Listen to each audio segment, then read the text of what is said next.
Audio Jungle.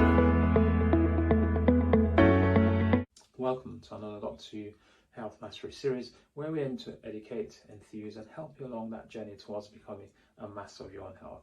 We're on our mental health series of videos, and today we'll be talking about sectioning under the Mental Health Act of 1983 in England. Now remember, anything we discuss here is purely for advice only, and if you have any questions about your particular circumstance, then please go and speak to your personal physician, your GP, your doctor, so you can get the advice that's most suitable for you. Now, sectioning is when you are forced to be admitted to hospital, whether or not you agree with that decision. But in order for that to happen, you have to have been deemed to have an underlying mental health condition that cannot be safely managed in the community. And a decision is also made on the basis that not admitting you will pose grave danger to yourself and sometimes to other members of the public. Now, there are various elements of sectioning under the Mental Health Act of 1983, and I'll go into these in details, but I just want to touch on, well, who decides whether someone is sectioned? Well, often it is required that two doctors, one a mental health practitioner who is very proficient and very familiar with the process of sectioning, and that's usually called a Section 12 approved doctor, and then the other doctor may be your general practitioner.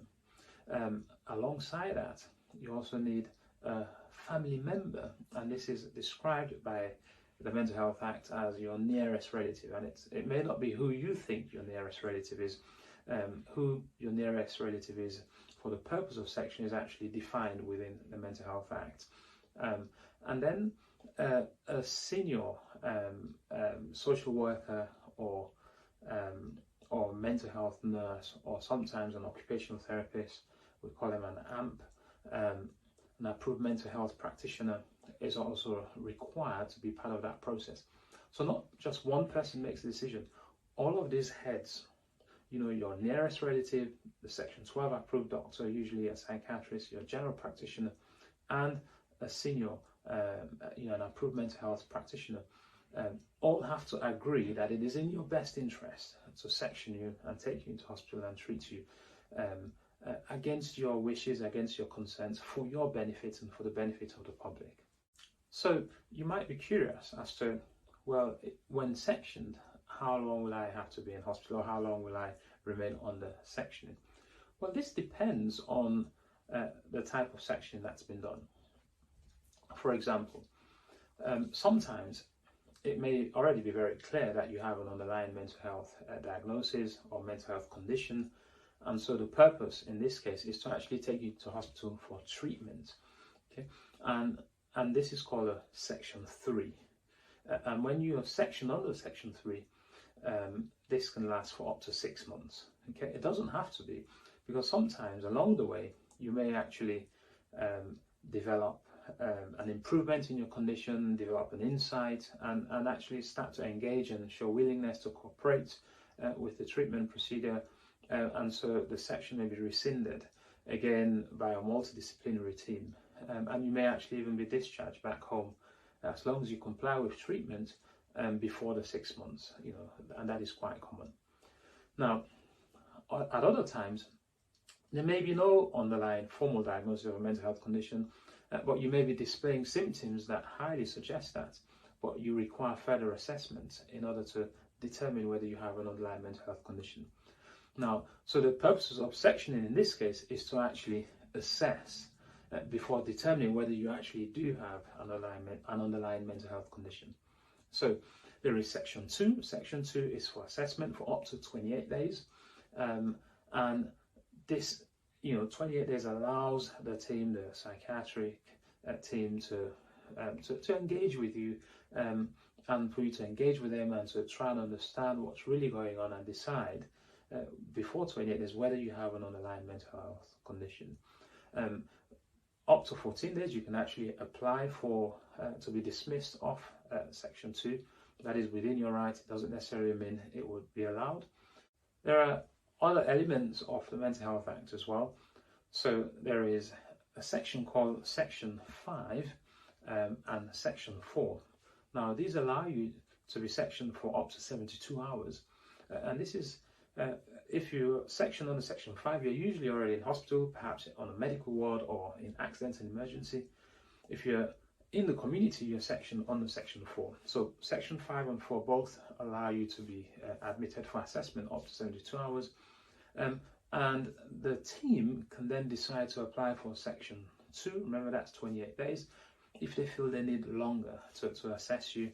But again, the same process will apply in that instance. If they decide they need to longer to assess you, then they'll need to get a multidisciplinary team of people in order to make that decision.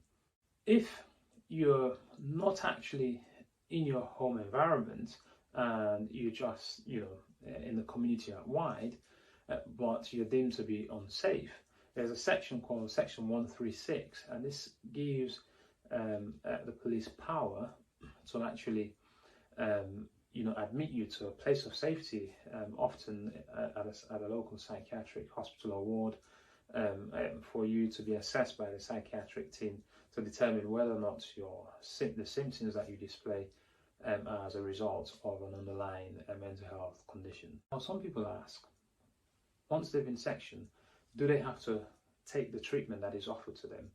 And I think that is a really good question. The answer to this is yes, you have to. I mean, that is the whole point, especially if you've been deemed to have an underlying mental health condition. So the treatment may come in the way of tablet, syrup, liquid, or an injection. And sometimes, if you refuse, the Mental Health Act permits the team to restrain you in the least restrictive way as an absolute last resort in order to administer the medication, again, for your safety, for the safety of others. However, there is one treatment that isn't permitted under the Mental Health Act, and that is something called ECT, electroconvulsive therapy. And this is where, under general anesthesia, your brain is shocked, in a sense, just like how the heart is shocked in cardiac arrest. To re-energize, re-electrify the heart back into action, your brain is shocked under general anesthesia, and the whole aim is to, re-energize, re-electrify the brain to hopefully go back to something that is closer to normal, to stop you from exhibiting the symptoms you were once exhibiting. But this is not permitted under the Mental Health Act. Now, if you're in hospital under a mental health section, you may also wonder whether you can leave the hospital. You can, as long as it is agreed by your consultant who's looking after your care. And the consultant is often referred to as your responsible officer for the purpose of sectioning. So as long as your responsible officer approves your leave, and usually there are conditions associated with that leave. For example, you may be allowed to leave accompanied by a member of staff. And this is usually, again, a gradual process where you may be allowed to leave the ward to go in the grounds of the hospital environment, ensuring that, you comply and don't abscond. And that may then progress to being able to leave, to go outside of the hospital grounds. And usually, this increases progressively as you comply with treatment and comply with the conditions.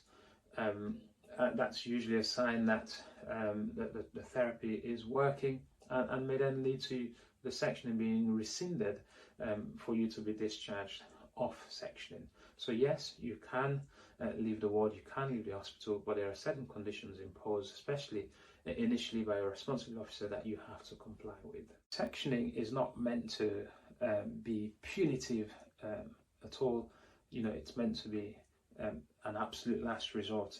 It's meant to be done in a fair manner, and at various points along your hospital stay on the sectioning, you may actually be allowed access to a SOAD, S-O-A-D, a second opinion approved or appointed doctor from the Care Quality Commission. So this is another mental health physician, a psychiatrist, who you can seek second opinion from, and your responsible officer your team at hospital will actually tell you when you're allowed to seek advice from a second opinion appointed doctor.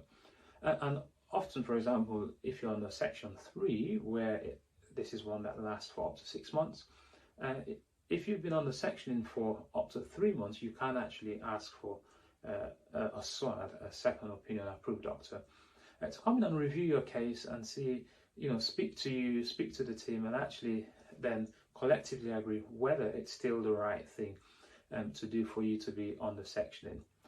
So you have access to all of this. I mean, your family members can also raise an appeal against the sectioning. This is your nearest relative who would have been part of the original sectioning process in the first place. And your responsible officer will take this into account. It doesn't necessarily mean that you'll be discharged of sectioning, but it can be reviewed. There is another type of sectioning called CTO. This is Community Treatment Order. And this is a sectioning basically that allows you to be treated in the community, again, under particular conditions. And as long as you comply with these conditions, you can remain in the community. But if you break the rules, so to speak, if you breach the rules of your CTO, your Community Treatment Order, you can actually be called back into hospital to be detained in hospital and receive your treatment in hospital. So that's CTO, Community Treatment Order. Thank you for getting through this until the end. That is sectioning under the Mental Health Act of 1983 in England. It is not meant to be comprehensive. It is a massive document, but I hope that you've got an appreciation of what's involved in the process of sectioning and the key section acts of section 2, 28 days, section 3, 6 months, section 5 and section 4, 72 hours. And you can take this forward now. I wish you all the very best in your endeavor towards improving learning and becoming a master of your own health. I think it is really, really important for you to take charge and take control of your health so that you can have intelligent, appropriate, relevant discussions with your physician. It makes any advice you're giving more likely to be implemented and more likely to be the one that's right for your personal circumstance. Okay, so well done for being here. And if you haven't already subscribed to our Doctor to You channel, please do so you'll be the first to hear about new videos that are released. Until next time, have a nice day.